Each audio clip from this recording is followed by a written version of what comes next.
Thanks, Antonella. It is my pleasure to invite to the lectern our next panelist, Solène Jouan of the European Patients Forum. Solène, I read in your profile that you joined EPF only a bit more than a year ago. It feels to me as if you've been part of many of the important discussions already for much longer than that. I already mentioned the importance of the participation of the patient organizations as well as the medical societies in all these discussions. So great to have you on the panel. The microphone is yours. Hi everyone, so my name is Solène Jouan and I'm working at the European Patient Forum in the team of policy and especially on the topic of access to treatments.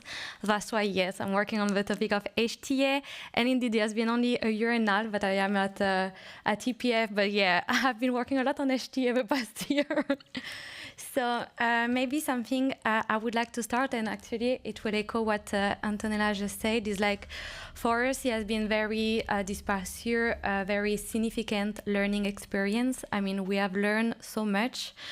And also we have learned by doing or seeing some mistakes. So it's true that at the first time, you know, when we have been contacted by the Commission and we needed to send the contact details of the patient's representative, we had only 1 week to send the contact details. So you can imagine that it was a little bit of surprise for us to only have 1 week. But as we all mentioned, like it's a learning process, and now, like for example, we have almost 4 weeks. So I think this is something very important to highlight, is like, yeah, maybe there are some mistakes at the beginning, but this can be actually improved right in the process, and we don't need to have an evaluations to already improve a little bit the implementation of the legislations.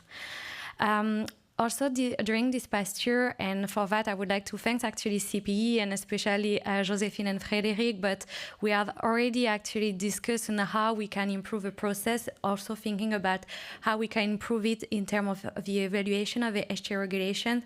And for us, I think the most important thing is to ensure that we have a meaningful patient involvement. It doesn't mean that we send contact details of patient representative, but the implementation of the HTA regulation is perfect for patient involvement, is meaningful.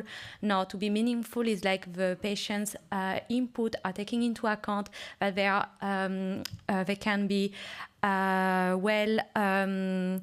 actually, I would like to mention BCCH there, but very well have a very well onboarding process, because it has been very complicated at the beginning. So all of these elements, we have been monitoring them, and for us it will be very important if we are starting to discuss about the evaluation phase and the revisions.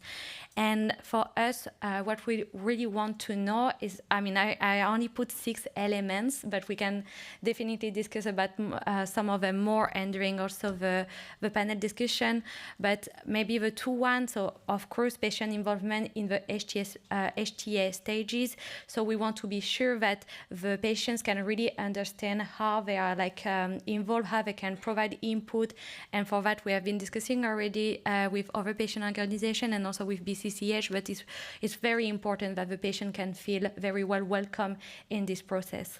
Of course, we are very looking forward to the first GCA report, because we want to be sure that actually the input of the patient are integrated, and we want to understand how actually this has maybe if the GCA report were improved due to the patient's input, and we really want to know that, because for the moment for us as patient organization, we are a little bit lost in this process. You know that we are not involved in the GCA report, so we really want to know that, because this would help us also train our members.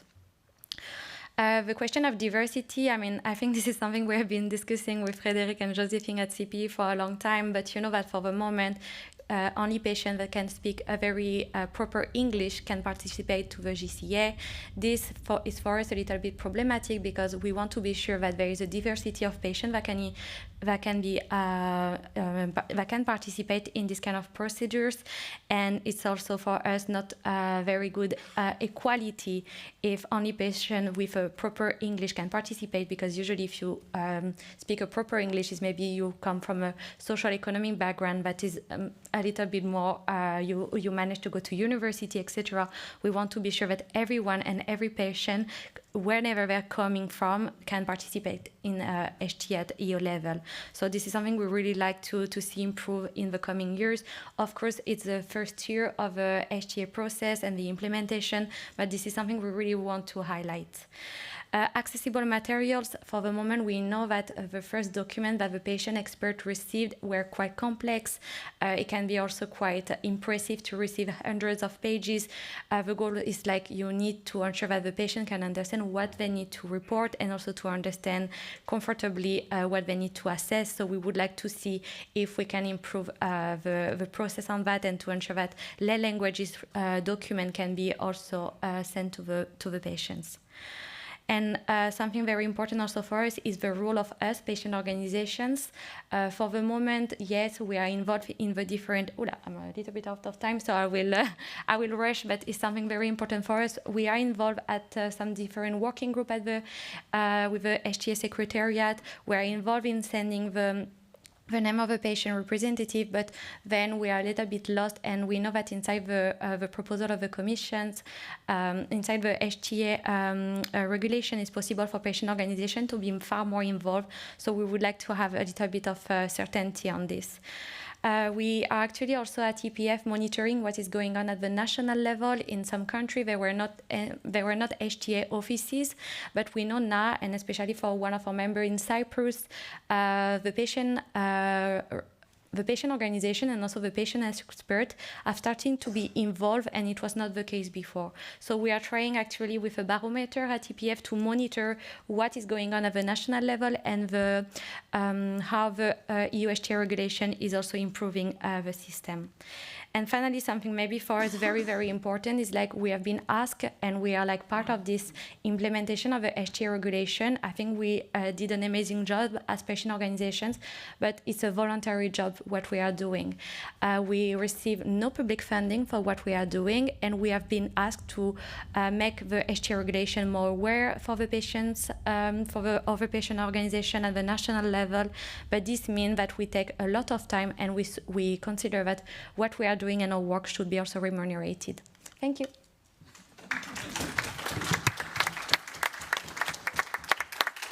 Thank you, Solène. You can sit here. So, I mean, you summarized very, very well that it is a learning process for all the stakeholders. We heard from Anne Williamson, but also for the patients and European Commission when it comes to patient and healthcare professionals' involvement.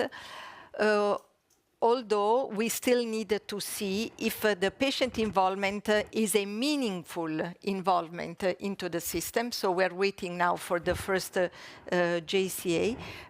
But also we believe that several barriers that are now in place for the meaningful patient involvement can be addressed and solved. One is the language barrier, but also the user-friendly language of the dossier. And in fact, we are working now on this lay language summary of the dossier submitted by the companies. But also, we believe that it is very important to involve patients at a very early stage, already at the time of the PICO definition. And we are working with EPF on this very strongly.